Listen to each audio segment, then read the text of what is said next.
नमस्कार फ्रेंड्स, मैं चंदन राज। आज हम बात करने वाले हैं पार्किंसन डिजीज के बारे में या एमएसएन यानी मेंटल हेल्थ नर्सिंग, जिसको हम लोग साइकेट्रिक भी बोलते हैं, और एमएसएन मेडिकल सर्जिकल नर्सिंग। यह इसका बहुत ही इंपॉर्टेंट टॉपिक है जो कि हमारे ब्रेन डिसऑर्डर से रिलेटेड है। तो इसके बारे में हम बात करेंगे कि पार्किंसन डिजीज होता क्या है, इसके कॉजेस क्या है, सिम्टम्स क्या देखने को मिलते हैं और इसमें क्या क्या हम डायग्नोसिस और ट्रीटमेंट करते हैं, इन सभी के बारे में हम बात करने वाले हैं। तो फ्रेंड्स, अगर आप हमारे चैनल्स में अगर आप न्यू हैं तो हमारे चैनल्स को सब्सक्राइब करना ना भूलें, और अगर वीडियो आपको पसंद आए तो इसे ज्यादा से ज्यादा अपने दोस्तों में शेयर करें और हमारे चैनल वीडियो को लाइक करें।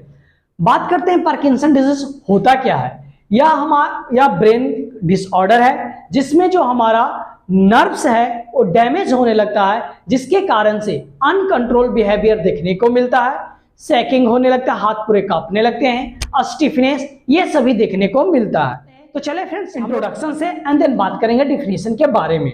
तो बात यहां पे बोला गया कि Parkinson disease is a progressive disorder that is caused by the degeneration of nerve cell in the part of the brain called the substantia nigra which control movement.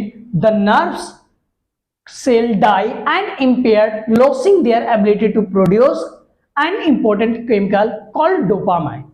बोला गया कि क्या होता है कि जब पार्किंसन डिजीज में जो हमारे नर्व्स होते हैं हमारे ब्रेन का, वो डेड करने लगते हैं। यह कैसा प्रोग्रेसिव डिसऑर्डर है, लगातार खराब और बैड हाल होते चले जाते हैं। तो ये इसमें क्या होता है कि जो हमारा नर्व सेल है, जिसको हम क्या बोलते हैं, सबस्टेनिया नाइग्रा बोलते हैं, वो क्या होने लगता है, डैमेज होने लगता है, जिसके कारण से अनकंट्रोल मूवमेंट देखने को मिलता है। इससे क्या होता है कि जो नर्व सेल है वो हमारा डेड कर जाता है, इंपेयर होने लगता है, जिसके कारण से जो एबिलिटी होता है डोपामिन प्रोडक्शन का, यह क्या है, यह एक इंपॉर्टेंट केमिकल्स है। तो ये डोपामिन का प्रोडक्शन में इंपेयरमेंट देखने को मिलता है, जिसके कारण से अनकंट्रोल मूवमेंट्स ये सभी आपको देखने को मिलेंगे, जैसे स्टिफनेस मैंने बोला, फिर शेकिंग बोला, एंड जैसे difficulty in balance and movement, ये सभी आपको देखने को मिलते हैं। बात करते हैं डिफिनेशन के बारे में। बोला गया Parkinson disease is a brain disorder that cause unintended और uncontrolled movements such as shaking, stiffness and difficulty with balance and coordination.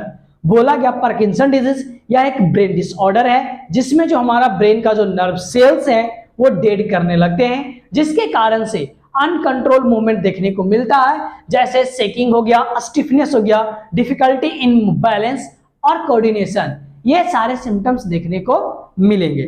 तो फ्रेंड्स, डिफिनेशन में आपको समझ में आ गया होगा, इंट्रोडक्शन में पता चल गया होगा। सिंपल से बोला जाए कि जो पार्किंसन डिजीज क्या है, तो यह बोल सकते हैं यह ब्रेन का डिसऑर्डर है जिसमें जो हमारा ब्रेन सेल होता है वो डेड करने लगता है। उस सेल का क्या नाम है, सबस्टेनिया नाइग्रा नाम है, जो क्या करता है, डोपामिन प्रोडक्शन करने में हेल्प करता है। डोपामिन प्रोडक्शन अनकंट्रोल हो जाने के कारण से हम लोग को बॉडी में अनकंट्रोल एक्टिविटी देखने को मिलता है। तो फ्रेंड्स, अगर डोपामिन के बारे में आपको नहीं पता है तो हमारे प्लेलिस्ट में जाए और नर्वस सिस्टम का लेक्चर देखें, उसमें हम डोपामिन के बारे में बताया हुआ हो, और आप सिजोफ्रेनिया का लेक्चर भी देख सकते हैं जिसमें मैंने डोपामिन का रिसेप्टर और इसके वर्क और एक्शन सभी के बारे में कि जो पार्किंसन डिजीज है उसका साइलेंट सिम्टम्स क्या होता है।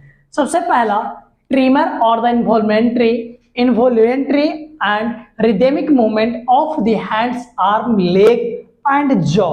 जो क्या होता है, ये ट्रीमर, ये इनवॉलेंट्री मूवमेंट शो करने लगेगा, मतलब ऐसे ऐसे कांपना स्टार्ट करने लगेगा।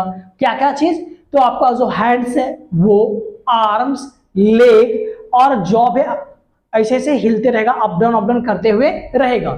सेकंड सिम्टम्स क्या देखने को मिलेगा, मसल रिजिडिटी और स्टिफनेस ऑफ द लिम्ब। जो आपका मसल्स है वो कैसा, स्टिफनेस, कड़ा देखने को मिलेगा।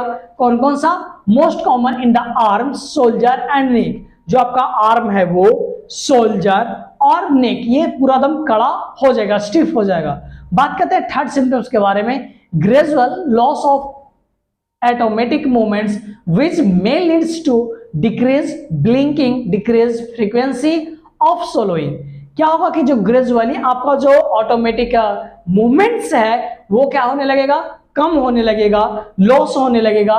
जैसे कि आपको डिक्रीज ब्लिंकिंग, आईलिड्स है वो ब्लिंकिंग करना, डिक्रीज फ्रीक्वेंसी ऑफ स्लोइंग, जो आप कोई चीज खाते हैं तो आप सॉलो करते हैं तो उसका जो फ्रीक्वेंसी है, जो रफ्तार है, उसमें चेंजिंग देखने को मिलेगा। फिर बोला गया फोर्थ सिम्टम है कि gradual loss of spontaneous movement which often leads to the decrease mental scale, reaction time, voice change and decrease facial expression.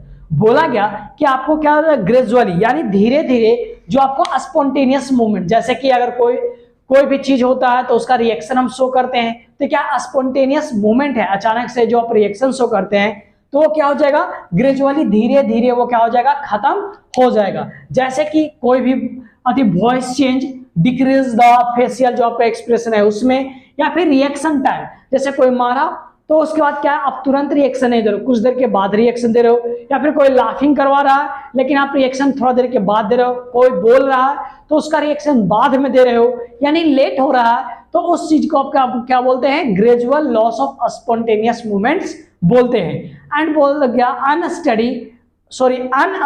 Walk and balance, जो क्या है, जो चलेगा या फिर जो वॉक करेंगे तो कैसा देखने को मिलेगा, वो लड़खड़ाकर चलेंगे, ये इनमें सिम्टम्स देखने को मिलेगा। डिप्रेशन और डिमेंशिया का भी सिम्टम्स पार्किंसन डिजीज के पेशेंट को देखने को मिलता है। तो ये सभी सिम्टम्स है जो कि आपको पार्किंसन डिजीज में देखने को मिलता है। फ्रेंड्स, इसमें क्या होता है, स्टेजेस 5 होते हैं। स्टेजेस डिपेंड करता है, जैसे फर्स्ट स्टेज होता है उसमें क्या होता है कि जो उसके जो साइन एंड सिम्टम्स है उतना नहीं दिख पाता है, सिर्फ फैमिली मेंबर और उनके जो उनको देखते हैं उनके बिहेवियर वगैरह में चेंजिंग वगैरह वो सिर्फ जान पाते हैं। स्टेजेस सेकंड में क्या होता है कि जैसे उनमें और चीज देखने को मिलता है, जैसे स्टिफनेस हो गया, शेकिंग हो गया, ये सभी सिम्टम्स क्लियरली देखने को मिलता है। तो इस तरह से जैसे जैसे सिम्टम्स क्लियरली और बढ़ते हुए जाता है वैसे वैसे स्टेजेस भी बढ़ते हुए जाते हैं। तो इसलिए फ्रेंड मैं उसको उतना डिस्क्राइब नहीं कर रहा हूं। अब हम आगे बात करता हूं डायग्नोसिस के। फ्रेंड्स, बात करते हैं डायग्नोसिस के बारे में। तो डायग्नोसिस में हम कोई भी जैसे कि ब्लड टेस्ट या फिर एक्सरे वगैरह ये सब नहीं करवाते हैं, क्योंकि कोई भी पैथोजेंस या ये सब के कारण से नहीं हो रहा है। तो इसमें हम लोग क्या करते हैं, हम लोग हिस्ट्री कलेक्शन लेते हैं, और दूसरा क्या करते हैं, एग्जामिन एक्टिविटी की, उसका जो एक्टिविटी है किस तरह से कर रहा है उसको एक्टिविटी को हम लोग एग्जामिन करते हैं, और उस आधार पर हम लोग अगर जैसा सिम्टम्स मिलता है तो उस आधार पर हम लोग पता करते हैं कि पार्किंसन डिजीज है या नहीं है। हिस्ट्री कलेक्शन इसलिए लेते हैं कि वो जो एक्टिविटी जो कर रहा है वो कब से शो कर रहा है, उस चीज को जानने के लिए हम लोग करते हैं, हिस्ट्री कलेक्शन लेते हैं। या फिर उनके फैमिली मेंबर्स में कभी ये आया है पार्किंसन डिजीज है कि नहीं कोई हुआ है, तो इसलिए हम लोग हिस्ट्री कलेक्शन वगैरह लेते हैं। बात करते हैं ट्रीटमेंट के बारे में। तो सबसे इफेक्टिव जो होता है ट्रीटमेंट वो होता है मेडिकल मैनेजमेंट होता है। तो सबसे पहले बात करते हैं, हम लोग देते हैं dopamine agonist to stimulate the production of dopamine in the brain. हम लोग डोपामिन एगोनिस्ट देते हैं जो क्या करता है, जो डोपामिन का प्रोडक्शन है उसको इंक्रीज कर देता है। तो फ्रेंड्स, अगर आप फार्माकोलॉजी का वीडियो आप नहीं देखे हैं, अगर फार्माकोलॉजी में कोई दिक्कत है तो प्लीज आप हमारे प्लेटफॉर्म पर जाए। फार्माकोलॉजी का बहुत सारे आपको लेक्चर मिलेंगे, एंटीबायोटिक्स का सभी का मैकेनिज्म, एक्शन, ये सभी के साथ में आपको देखने को वहां पे मिलेंगे। बात करते हैं दूसरा एंजाइम इनहिबिटर, जैसे एबोए इनहिबिटर या फिर कॉम्ट इनहिबिटर देते हैं। या क्यों देते हैं, to increase the amount of the dopamine by the slowing down the enzymes to break down dopamine in the brain. क्या बोला गया कि जो अब अगर हम MAO या फिर कॉम्ट इनहिबिटर देंगे तो वो क्या करेगा, जो ब्रेकडाउन हो रहा था जो डोपामिन का किसके द्वारा, एंजाइम्स के द्वारा, तो उसको क्या करेगा, वो डिक्रीज करेगा, जिससे क्या होगा कि ब्रेन में डोपामिन का मात्रा ज्यादा रहेगा।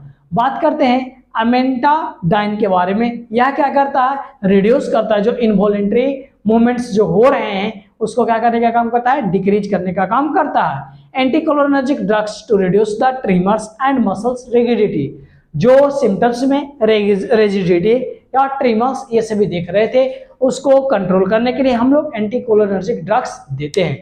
और इसके बाद जो मेथड है वो सर्जिकल मेथड है। तो फ्रेंड्स, आपको कैसा लगा कमेंट करके जरूर बताएं। अगर आपको वीडियो पसंद आया तो अपने दोस्तों के पास ज्यादा से ज्यादा शेयर करें और हमारे चैनल को सब्सक्राइब करना ना भूलें। सपोर्ट मेडिकल नर्सिंग अड्डा 2.0। Thank you so much friends.